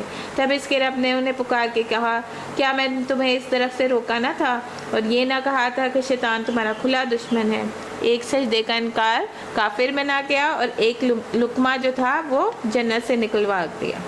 دونوں بول اٹھے اے ہمارے رب ہم نے اپنے اوپر ظلم و ستم کیا ہے، اگر تو نے ہم سے درگزر نہ فرمایا اور رحم نہ کیا تو یقیناً ہم تباہ ہو جائیں گے۔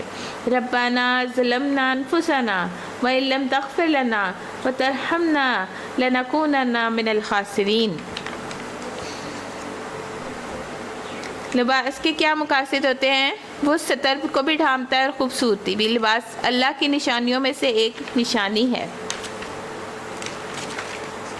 اور ہمیں جو ہے وہ حضور صلی اللہ علیہ وسلم جو تھے سفید لباس پہننا چاہیے، بہت قیمتی لباس وہ پسند نہیں کرتے تھے۔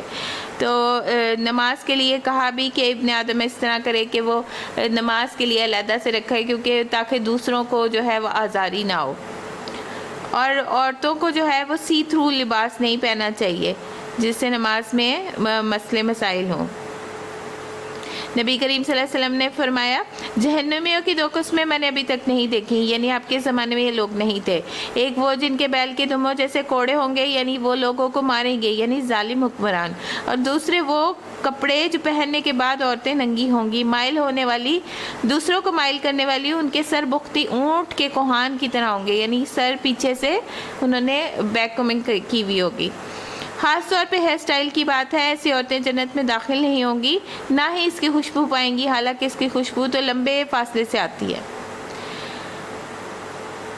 مردوں کو بھی یہ اجازت نہیں تھی کہ وہ ننگے رہیں۔ مشرکین مکہ جو تھے وہ ننگا طواف کرتے تھے۔ شیطان نے ان کو سمجھا دیا تھا کہ جو لباس پہنتے ہو اس میں طواف کرنا درست نہیں، کیونکہ اس کو اتار کے کرنا جو ہے نا وہ نیکی ہے، کیونکہ تمہارے لباس جو ہیں وہ گناہ کے ہیں۔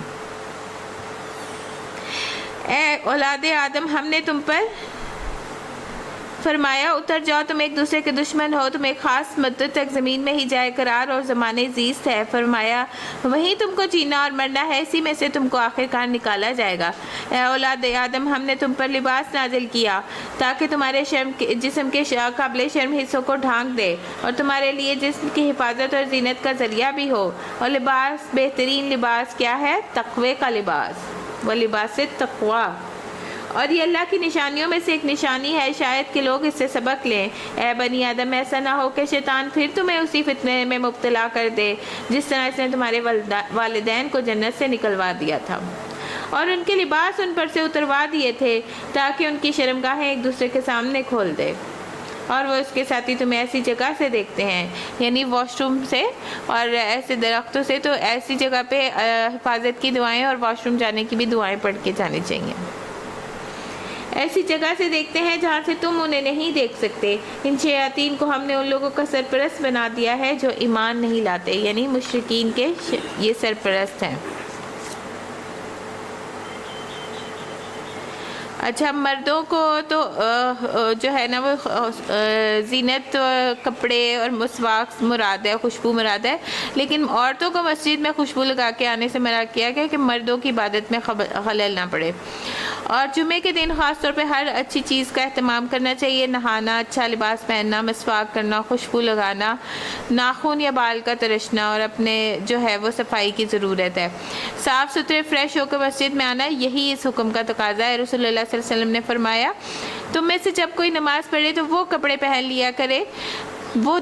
پہن لیا کرے، کیونکہ اللہ اس بات کا زیادہ حقدار ہے کہ اس کے لیے زینت اختیار کی جائے، یعنی کہ صاف ستھرے علیحدہ والے کپڑے پہن کے آئے، یعنی کہ روٹین کے گندے۔ آپ صلی اللہ علیہ وسلم نے یہ بھی فرمایا، تم میں سے کسی کے لیے حرج نہیں کہ اگر ممکن ہو تو جمعے کے لیے اپنے کام کاج کے کپڑوں کے علاوہ کپڑے اور بنا کے رکھے۔ ڈاکٹرز کہتے ہیں کہ ساری طب اس آیت میں ہے، یعنی انسان اگر اعتدال سے کھانا کھائے تو بیمار نہیں ہوتا۔ یہ لوگ جب کوئی شرمناک کام کرتے ہیں تو کہتے ہیں ہم نے اپنے باپ دادا کو اسی طریقے پر پایا ہے، اللہ ہی نے ہمیں ایسا کرنے کا حکم دیا ہے۔ ان سے کہو، اللہ کبھی بے حیائی کا حکم نہیں دیا کرتا۔ کیا تم اللہ کا نام لے کر وہ باتیں کہتے ہو جس کے متعلق تمہیں علم ہی نہیں ہے؟ وہ اللہ کی طرف سے ہیں۔ اے محمد صلی اللہ علیہ وسلم ان سے کہیے، میرے رب نے تو راستی اور انصاف کا حکم دیا ہے۔ اس کا حکم تو یہ ہے کہ ہر عبادت میں اپنا رخ ٹھیک رکھو، اسی کو پکارو اپنے دین کے لیے خالص رکھ کر، جس طرح اس نے تمہارے رب نے اب پیدا کیا ہے اسی طرح تم دوبارہ پیدا کیے جاؤ گے۔ ایک گروہ کو تو اس نے سیدھا راستہ دکھا دیا، مگر دوسرے گروہ پر اس نے گمراہی چپساں ہو کر رہ گئی، کیونکہ انہوں نے خدا کے بجائے شیاطین کو اپنا سرپرست بنا لیا اور وہ سمجھ رہے تھے کہ ہم سیدھی راہ پر ہیں۔ اے بنی آدم، ہر عبادت کے موقع پر اپنی زینت سے آراستہ رہو اور کھاؤ پیو اور حد سے تجاوز نہ کرو، اللہ حد سے بڑھنے والوں کو پسند نہیں کرتا۔ وَاشْرَبُوا وَلَا تُسْرِفُوا إِنَّهُ لَا يُحِبُّ الْمُسْرِفِينَ۔ نبی کریم صلی اللہ علیہ وسلم نے فرمایا، مرنے کے بعد سب سے پہلے انسان کے جسم میں اس کا پیٹ بدبودار ہوتا ہے، اور جو کوئی طاقت رکھتا ہو کہ وہ پاک اور طیب چیز کے سوا کچھ نہ کھائے، یعنی کہ بیلنس ڈائٹ، سادہ غذا کھانی چاہیے۔ حضرت عائشہ رضی اللہ تعالیٰ عنہ کہتی ہیں، محمد صلی اللہ علیہ وسلم کے گھرانے میں اگر کبھی ایک دن میں 2 بار کھانا کھایا گیا تو ضرور اس میں سے ایک وقت صرف کھجوریں ہی ہوتی تھیں، یعنی را فوڈ، اور ایک وقت پکا ہوا کھانا کھاتے تھے۔ اے محمد صلی اللہ علیہ وسلم ان سے کہو کس نے اللہ کی اس زینت پر ان کو حرام کیا ہے جسے اللہ نے اپنے بندوں کے لیے نکالا تھا، اور کس نے خدا کی بخشی ہوئی چیزیں ممنوع کر دی ہیں؟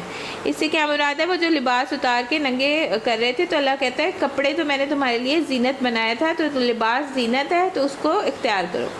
کہو یہ ساری چیزیں دنیا کی زندگی میں ایمان لانے والوں کے لیے ہیں، اور قیامت کے روز تو خالصتاً انہی کے لیے ہوں گی۔ اس طرح ہم اپنی باتیں صاف صاف بیان کرتے ہیں ان لوگوں کے لیے جو علم رکھنے والے ہیں۔ اے محمد صلی اللہ علیہ وسلم ان سے کہیے، میرے رب نے جو چیزیں حرام کی ہیں وہ یہ ہیں: فواحش، بے شرمی کے کام، اور خواہ کھلے ہوں یا چھپے۔ اسم کسے کہتے ہیں؟ گناہ کو۔ اور کسی کو بغی کسے کہتے ہیں؟ بغیر حق کسی کو گالی دینا، کسی کا مال ہتھیا لینا، کسی کے ساتھ سرکشی کا رویہ اختیار کرنا، چھوٹی سی بات پہ پھٹ پڑنا، دوسرے سے اتنا غصہ کرنا، زیادتی کرنا۔ تو سب سے بڑا جرم یہ ہے کہ تم اللہ کے ذمہ ایسی باتیں لگا دو جن کے تمہیں علم ہی نہ ہو، اور کہو کہ یہ اللہ نے فرمایا ہے۔ اس کو شرک سے بھی آگے رکھا گیا ہے۔ فواحش کی کتنی قسمیں ہوتی ہیں، کچھ کا ذہن سے تعلق ہوتا ہے، کچھ کا حرکات سے، یعنی کہ زنا وغیرہ، کچھ فحش ایکشن ہوتے ہیں، آنکھ کا زنا دیکھنا ہے، زبان کا زنا بولنا ہے، اور دل کا زنا کیا ہے؟ خواہش آرزو، برے کام۔ پھر شرم کا ان سب کو سچا کرتی ہے یا اس کو جھٹلاتی ہے. اسی طرح تکبر، خود پسندی، ریا، نفاق، یہ بھی فحش چیزیں ہیں. اس طرح ان باتوں میں بےہودہ فضول گوئی اور فضول باتیں کرنا. اور مومن کیا ہوتا ہے؟ مومن فحش گو نہیں ہوتا، تانا دینے والا نہیں ہوتا، لعنتیں دینے والا نہیں ہوتا، گالی گلوچ کرنے والا نہیں ہوتا. عبداللہ بن مسعود کہتے ہیں کہ مومن کے اخلاق میں سب سے زیادہ قابل مذمت، قابل ملامت جو کیا ہے؟ بےہودہ گوئی ہے، فحش گفتگو ہے. تو گفتگو سے بھی توبہ کرنی چاہیے. تو اللہ تعالیٰ کہتا ہے کہ فواحش سے بچو، خواہ کھلے ہو یا چھپے، اور گناہ اور حق کے خلاف زیادتی، اور یہ کہ اللہ کے ساتھ تم کسی کو شریک کرو، یعنی اس کا ہمسر ٹھہرا دو جس کے لیے اس نے کوئی سند نازل نہیں کی، اور یہ کہ اللہ کے نام پر کوئی ایسی بات کہو جس کے متعلق تمہیں علم نہ ہو، یعنی اپنے سے لگا دو. حقیقت میں وہ حقیقت میں اسی نے فرمائی ہے. ہر ایک قوم کے لیے مہلت ہے ایک مقررہ مدت تک. پھر جب کسی قوم کی مدت آن پوری ہوتی ہے تو ایک گھڑی بھر کی بھی تاخیر و تقدیم نہیں ہوتی، یعنی پھر عذاب آ جاتا ہے. یہ بات اللہ نے آغاز تخلیق میں ہی صاف فرما دی تھی. اے بنی آدم، یاد رکھو اگر تمہارے پاس خود تم ہی میں سے ایک ایسے رسول آئے جو تمہیں میری آیات پڑھ کر سنا رہے ہوں، تو جو کوئی نافرمانی سے بچے گا وہ اپنے رویے کی اصلاح کر لے گا. اس کے لیے کسی خوف اور رنج کا موقع نہیں ہے. اور جو لوگ ہماری آیات کو جھٹلائیں گے، ان کے مقابلے میں سرکشی برتیں گے، وہی اہل دوزخ ہوں گے جہاں وہ ہمیشہ رہیں گے. ظاہر ہے کہ اس سے بڑا ظالم اور کون ہوگا جو بالکل جھوٹی جھوٹی باتیں گھڑ کے اللہ کی طرف منسوخ کرے یا اللہ کی سچی آیات کو جھٹلائے. ایسے لوگ اپنے نوشتہ تقدیر کے مطابق اپنا حصہ پاتے رہیں گے یہاں تک کہ وہ گھڑی آ جائے جبکہ ہمارے بھیجے ہوئے فرشتے ان کی روحیں قبض کرنے کے لیے آ پہنچیں گے. اس دن وہ ان سے پوچھیں گے، بتاؤ اب کہاں ہے تمہارے وہ معبود جن کو تم اللہ کی بجائے پکارتے تھے؟ وہ کہیں گے وہ تو سب ہم سے گم ہو گئے. اور وہ خود اپنے خلاف گواہی دیں گے کہ ہم واقعی منکر حق تھے. اللہ فرمائے گا، جاؤ تم بھی اسی جہنم میں چلے جاؤ جس میں تم سے پہلے گزرے ہوئے گروہ جن و انس جا چکے ہیں.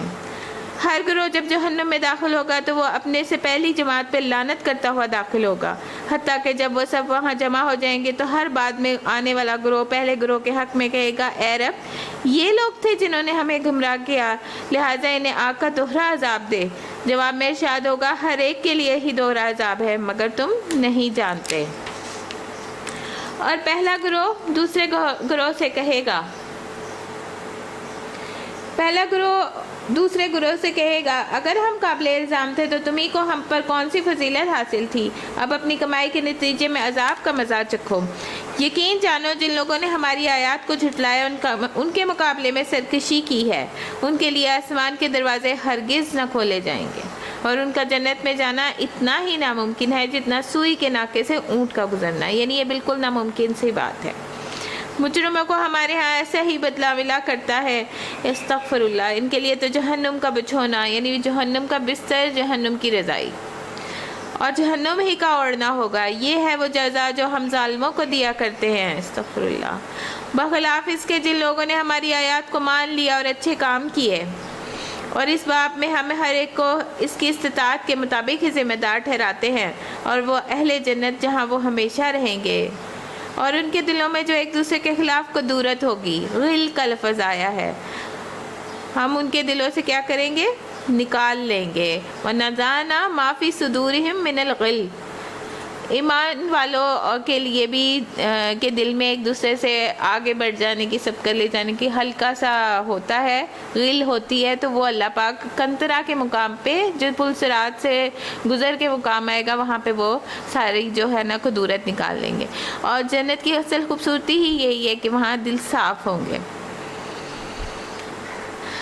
جنت کی خاص خوبی یہاں بتائی جا رہی ہے کہ جو قدورت ہوگی وہ نکال لی جائے گی، اور دوزخ کے اوپر پل صراط ہے، اس کو پار کرنے کے لیے جنت میں قنطرہ کا جو پل آئے گا، جو مقام آئے گا، اس پہ اندر باہر سے انسان کو صاف کر دیا جائے گا، دل کاٹ کے دھو دیے جائیں گے.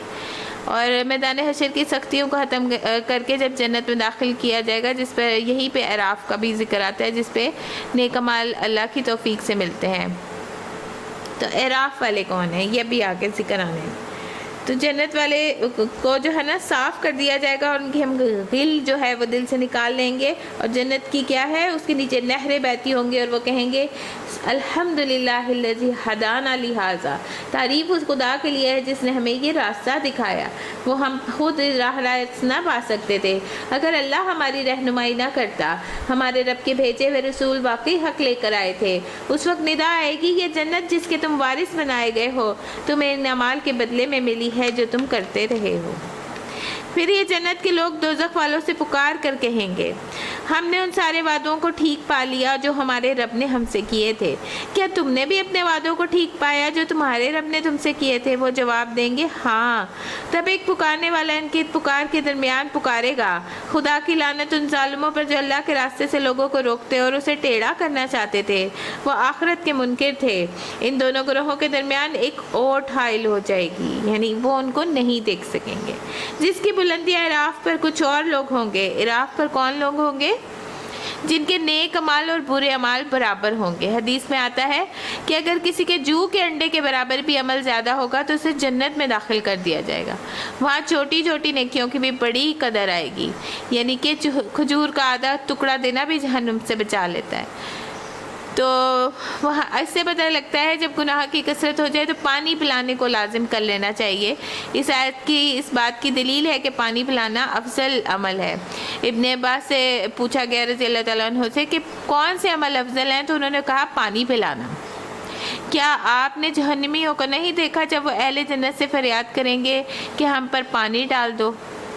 تابعین کہتے ہیں کہ جس کے گناہ زیادہ ہو جائے وہ پانی پلانا لازم کر لے۔ اللہ نے کتے کو پانی پلانے والے کے گناہوں کو معاف کر دیا تھا، تو اس آدمی کا کیا مقام ہوگا جو ایک مومن کو پانی پلا دے اور زندگی بخشے۔ اور جابر رضی اللہ تعالیٰ عنہ سے روایت ہے، وہ کہتے ہیں رسول اللہ صلی اللہ علیہ وسلم نے فرمایا، جس نے کوئی کنواں کھدوایا اور پھر اس سے پیاسا جاندار اس میں سے یا کوئی جن یا کوئی انسان یا کوئی پرندہ، تو قیامت تک کے لیے اللہ اس بندے کو اجر دیتا رہے گا جب تک کہ وہ کنواں باقی رہے یا جب تک وہ نل کا چلتا رہے۔ سعید بن مسیب سے روایت ہے کہ سعد بن عبادہ رضی اللہ تعالیٰ عنہ نبی صلی اللہ علیہ وسلم کے پاس آئے اور پوچھا، آپ کے نزدیک پسندیدہ صدقہ کون سا ہے؟ آپ نے فرمایا پانی پلانا اور پانی روکنا گناہ کا باعث ہے۔ 3 شخص ایسے ہیں جن سے اللہ قیامت کے دن کلام نہیں کرے گا، نہ ان کو دیکھے گا، نہ پاک کرے گا، اور ان کے لیے دردناک عذاب ہے۔ ان میں سے ایک شخص وہ ہے جس کے پاس ضرورت سے زیادہ پانی تھا، پھر اس نے مسافروں کو نہیں پلایا۔ ایک اور روایت میں آتا ہے کہ آج میں تجھ سے اپنا فضل روک لوں گا، جیسے تو نے اسے اپنے بندوں سے روکا ہوا تھا، اسے تیرے ہاتھوں نے نہیں بنایا تھا، یعنی پانی تو اللہ نے بنایا تھا اور تو نے روک لیا۔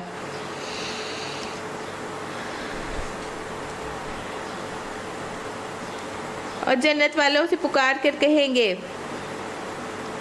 ان دونوں گروہوں کے درمیان ایک کوٹ حائل ہو جائے گی جس کی بلندیاں اعراف پہ کچھ اور لوگ ہوں گے، اور ہر ایک کو اس کے قیافے سے پہچان لیں گے، یعنی اس کے کپڑوں سے، اس کے اورے سے، اور جنت والوں کو پکار کے کہیں گے سلامتی ہو تم پر۔ پھر یہ لوگ جنت میں داخل تو نہیں ہوں گے مگر اس کے امیدوار ہوں گے، یعنی اللہ کیا کہتا ہے، میں تمہارے گمان کے مطابق فیصلہ کرتا ہوں، تو وہ دل میں گمان رکھتے ہوں گے کہ ہم جنت میں چلے جائیں۔ پھر جب ان کی نگاہیں دوزخ والوں کی طرف پھریں گی تو کہیں گے، اے ہمارے رب، ہمیں ان ظالم لوگوں میں شامل مت کیجیے، ربنا لا تجعلنا مع القوم الظالمین۔ پھر یہ اعراف والوں کے لوگ جو ہے دوزخ کی چند بڑی بڑی شخصیتوں کو ان کی علامتوں سے پہچان کر پکاریں گے، یعنی سردار وہاں ہوں گے، ایلیٹ کلاس، کہ دیکھ لیا تم نے آج نہ تمہارے جتھے تمہارے کسی کام آئے، نہ وہ ساز و سامان جن کو تم بڑی چیز سمجھتے تھے۔ کیا یہ اہل جنت وہی لوگ نہیں ہیں جن کا متعلق تم قسمیں کھا کھا کے کہتے تھے کہ ان کو تو خدا اپنی رحمت میں سے کچھ بھی نہ دے گا؟ آج انہی سے کہا گیا ہے کہ داخل ہو جاؤ جنت میں، تمہارے لیے نہ کوئی خوف ہے نہ کوئی رنج۔ اور دوزخ کے لوگوں کو جنت والے پکار کے کہیں گے کہ کچھ تھوڑا سا پانی ہم پر ڈال دو، انفیدوا علینا من الماء، جو رزق اللہ نے تمہیں دیا ہے اسی میں سے کچھ پھینک دو۔ وہ جواب دیں گے، اللہ نے یہ دونوں چیزیں ان منکرین حق پر حرام کر دی ہیں جنہوں نے اپنے دین کو کھیل اور تفریح بنا لیا، جنہیں دنیا کی زندگی نے فریب میں مبتلا کر رکھا تھا۔ اللہ فرماتا ہے کہ آج ہم بھی تمہیں اسی طرح بھلا دیں گے جس طرح وہ اس دن کی ملاقات کو بھولے ہوئے تھے، وہ ہماری آیتوں کا انکار کرتے تھے۔ ہم ان لوگوں کے پاس ایسی کتاب لے کر آئے ہیں جس کو ہم نے علم کی بنا پر مفصل بنایا ہے، یعنی بڑی تفصیل سے ہر بات کو کھول کھول کے بیان کیا ہے۔ ہر طرح کا مسئلہ، غسل کا، وضو کا، تیمم کا، طلاق کا، جو ایمان والوں کے لیے ہدایت اور رحمت ہے۔ اب یہ کیا لوگ اس کے سوا کوئی اور بات کے منتظر ہیں کہ وہ انجام سامنے آ جائے جس کی یہ کتاب خبر دے رہی ہے؟ اس روز وہ انجام سامنے آ گئے تو وہی لوگ جنہوں نے اسے نظر انداز کیا تھا کہیں گے کہ واقعی ہمارے رب کے رسول حق لے کر آئے تھے، پھر کیا ہمیں کچھ سفارشی ملیں گے جو ہمارے حق میں سفارش کریں، یا ہمیں دوبارہ واپس ہی بھیج دیا جائے تاکہ جو کچھ ہم پہلے کرتے رہے تھے اس کی بجائے اب دوسرے طریقے پہ کام کر کے دکھائیں۔ انہوں نے اپنے آپ کو خود ہی خسارے میں ڈال لیا اور وہ سارے جھوٹ جو انہوں نے تصنیف کر رکھے تھے ان سے گم ہو گئے۔ در حقیقت تمہارا رب اللہ ہی ہے جس نے آسمان اور زمین کو 6 دنوں میں پیدا کیا، اور 6 دنوں کا مطلب 6 دن یہ والے نہیں، اس کی مقدار کا ہمیں نہیں پتا وہ کتنے ہزار سال کے برابر ایک دن ہے۔ پھر اپنے تخت سلطنت پہ جلوہ فرما ہوا جو رات کو دن پر ڈھانک دیتا ہے پھر دن رات کے پیچھے دوڑا چلا آتا ہے، جس نے سورج اور چاند اور تارے پیدا کیے، والشمس والقمر والنجوم مسخرات بامرہ، اور سب اس کے فرمان کے تابع ہیں۔ خبردار رہو اسی کی خلق ہے، اسی کا امر ہے، وہ بڑا بابرکت ہے۔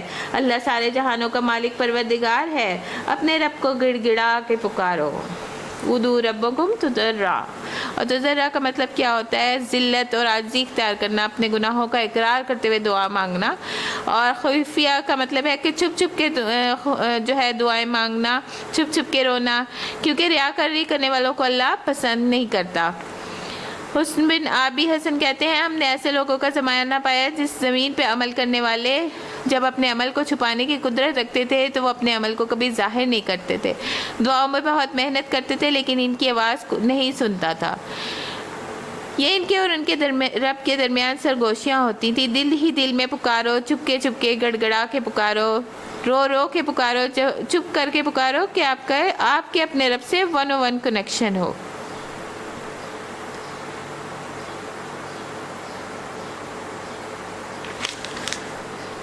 یقیناً وہ حد سے گزرنے والوں کو پسند نہیں کرتا۔ زمین میں فساد برپا نہ کرو، اور اصلاح ہو چکی ہے، خدا ہی کو پکارو خوف کے ساتھ اور طمع کے ساتھ۔ خوف اس بات کا کہ اللہ تعالیٰ ہمیں آگ سے بچا لے، اور طمع اس بات کی کہ اللہ پاک ہمیں امید کس چیز کی ہے کہ جنت میں داخل کرے۔ یقیناً اللہ کی رحمت سے نیک کردار لوگ ہی قریب ہوتے ہیں، اور کافر جو ہوتے ہیں وہ اللہ کی رحمت سے مایوس ہو جاتے ہیں۔ اور وہ اللہ ہی ہے جو ہواؤں کو اپنی رحمت کے آگے خوشخبری لیے ہوئے بھیجتا ہے، پھر جب وہ پانی سے لدے ہوئے بادل اٹھا لیتی ہیں تو انہیں کسی مردہ زمین کی طرف حرکت دیتا ہے، پھر وہ وہاں میਂہ برسا کر اس مری ہوئی زمین کو اس طرح کے پھل نکال لاتا ہے۔ دیکھو ہم مردوں کو حالت موت سے نکالتے ہیں، شاید کہ تم اس مشاہدے سے سبق لو۔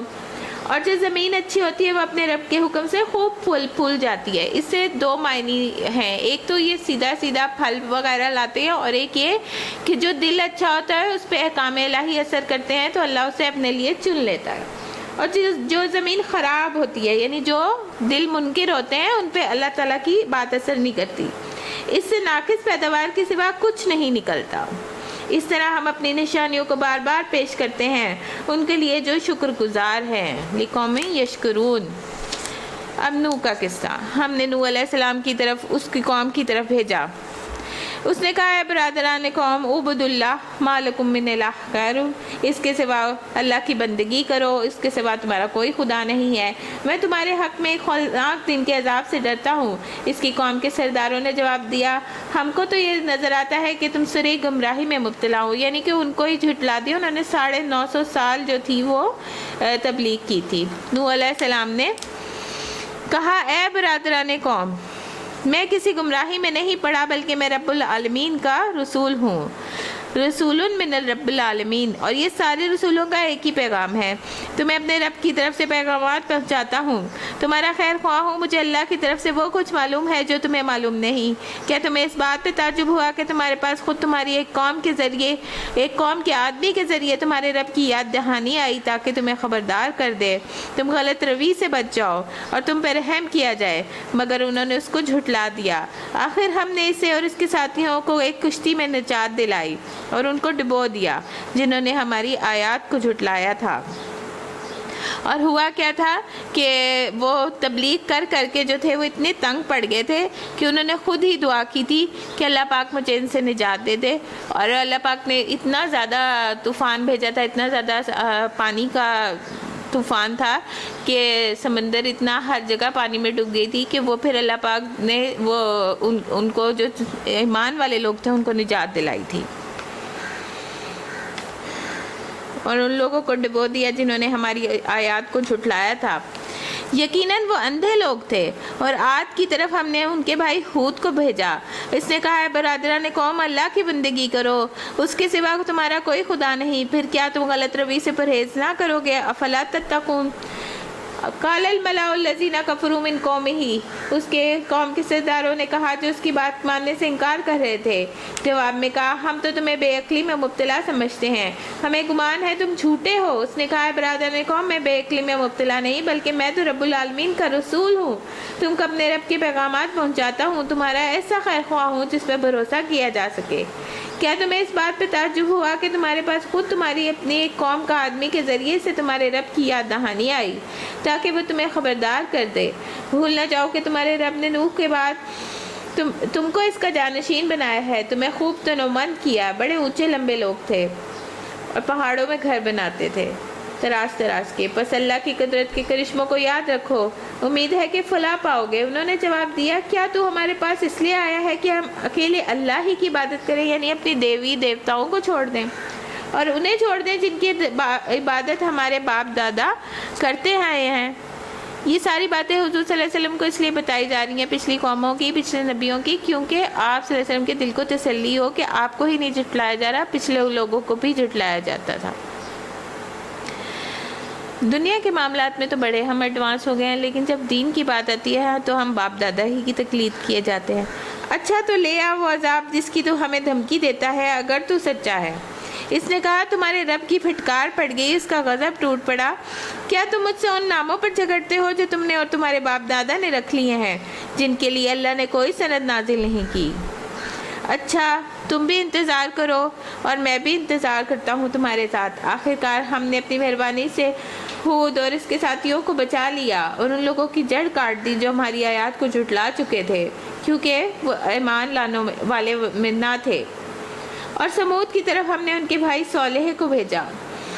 اس نے کہا، ہے برادران قوم، اللہ کی بندگی کرو، اس کے سوا تمہارا کوئی خدا نہیں، تمہارے پاس تمہارے رب کی کھلی دلیل آ گئی ہے۔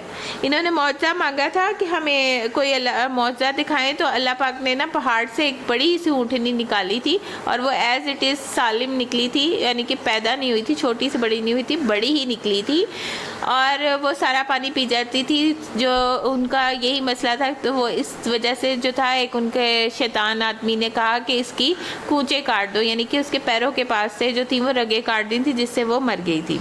یہ اللہ کی اونٹنی تمہارے لیے نشانی کے طور پہ ہے، لہٰذا اسے چھوڑ دو، خدا کی زمین میں چرتی پھرے، اس کو کسی برے ارادے سے ہاتھ نہ لگانا، ورنہ ایک دردناک عذاب تمہیں آ لے گا۔ یاد کرو وہ وقت جب اللہ نے قوم عاد کے بعد تمہیں اس کا جانشین بنایا، تم کو زمین میں منزلت بخشی، یعنی کہ تمہیں نبوت بھی دی، اس وقت کے تم مسلمان تھے، مگر آج تم اس کے ہموار میدانوں میں عالی شان محل بناتے ہو، اس کے پہاڑوں کو مکانات کی شکل میں تراشتے ہو۔ آپ سوچیں کہ کون سا ان کے پاس فنون لطیفہ ہوگا جس سے وہ مکان جو پہاڑ تراش کے وہ گھر بنا لیتے تھے۔ بس اس کی قدرت کے کرشموں سے غافل نہ ہو جاؤ اور زمین میں فساد برپا نہ کرو۔ اس کی قوم کے سرداروں نے جو بڑے بنے ہوئے تھے کمزور طبقے کے ان لوگوں سے جو ایمان لے آئے تھے، اور ہمیشہ کمزور طبقہ ایمان لاتا ہے، ان سے کیا کہا، تم واقعی یہ جانتے ہو کہ صالح جو ہیں وہ اپنے رب کے پیغمبر ہیں؟ انہوں نے جواب دیا، بے شک جس پیغام کے ساتھ وہ بھیجا گیا ہے اسے ہم مانتے ہیں۔ ان بڑائی کے مدیوں نے کہا، جس چیز کو تم نے مانا ہم اس کے منکر ہیں۔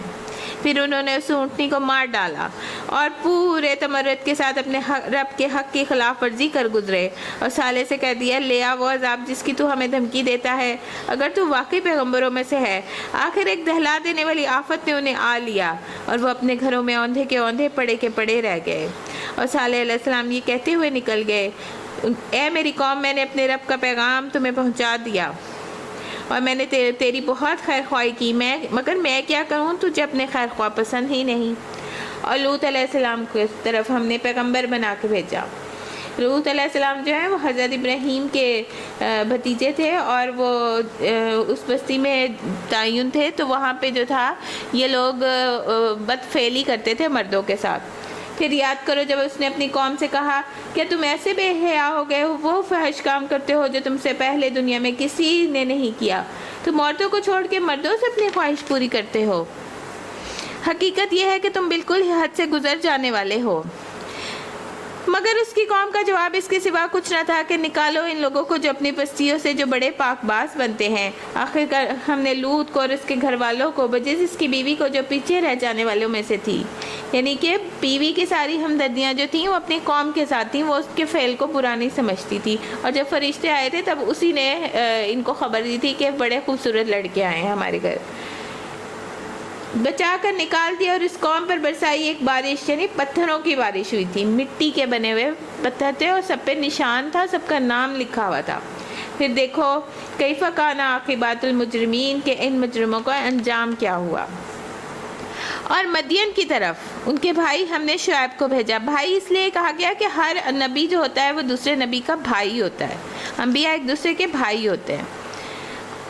اس نے کہا ہے برادر قوم، اللہ کی بندگی کرو، اس کے سوا تمہارا کوئی خدا نہیں، تمہارے پاس تمہارے رب کی صاف رہنمائی آ گئی ہے، لہٰذا وزن اور پیمانے پورے کرو، یعنی کہ ناپ تول میں کمی نہ کرو، اور ناپ تول میں کمی کرنے والے کے آپ دیکھیں کتنا عذاب آیا ہے۔ اور حضور صلی اللہ علیہ وسلم ایک دفعہ بازار میں گئے، وہاں پہ انہوں نے غلہ دیکھا، تو انہوں نے جب ہاتھ ڈالا وہ گیلا تھا، تو انہوں نے بہت غصے سے کہا کہ تم وہ چیز بتا کے، یعنی کہ عیب دار چیز بتا کے دیا کرو، تمہارے پاس تمہارے رب کی طرف سے صاف رہنمائی آ گئی ہے، لہٰذا وزن اور پیمانے پورے کرو، لوگوں کو ان کی چیز میں گھاٹا نہ دو، اور زمین میں فساد برپا نہ کرو، یعنی جب چیز کو کم دیں گے تو لڑائی جھگڑا ہوگا، جبکہ اس کی اصلاح ہو چکی ہے، اسی میں تمہاری بھلائی ہے اگر تم واقعی مومن ہو، اور زندگی کے ہر راستے پہ رہزن بن کر نہ بیٹھ جاؤ۔ یہ کیا کرتے تھے کہ یہ لڑائی ڈاکو تھے، بہت جو لوگ گزرتے تھے تجارتی قافلے، ان کو یہ لوٹ لیتے تھے، کہ لوگوں کو خوف زدہ کر کے اور ایمان لانے والوں کے لیے خدا کے راستے سے روکنے لگو، سیدھی راہ کو ٹیڑھا کرنے کے در پہ ہو جاؤ۔ یاد کرو وہ زمانہ جب تم تھوڑے تھے، پھر اللہ نے تمہیں بہت کر دیا، اور آنکھیں کھول کر دیکھو دنیا میں مفسدوں کا کیا انجام ہوا ہے۔ اگر تم میں سے ایک گروہ اس تعلیم پر جس کے ساتھ میں بھیجا گیا ہوں ایمان لاتا ہے اور دوسرا ایمان نہیں لاتا، تو صبر کے ساتھ دیکھتے رہو یہاں تک کہ اللہ ہمارے درمیان فیصلہ کر دے، اور وہی سب سے بہتر فیصلہ کرنے والا ہے۔ سبحانک اللہم و بحمدک، نشہد ان لا الہ، نستغفرک و نتوب الیک، سبحانک رب العزۃ عما یصفون وسلام علی المرسلین والحمد للہ رب العالمین۔ ربنا تقبل منا انک انت السمیع العلیم وتب علینا انک انت التواب الرحیم، صلی اللہ تعالی علی خیر خلق برحمتک یا ارحم۔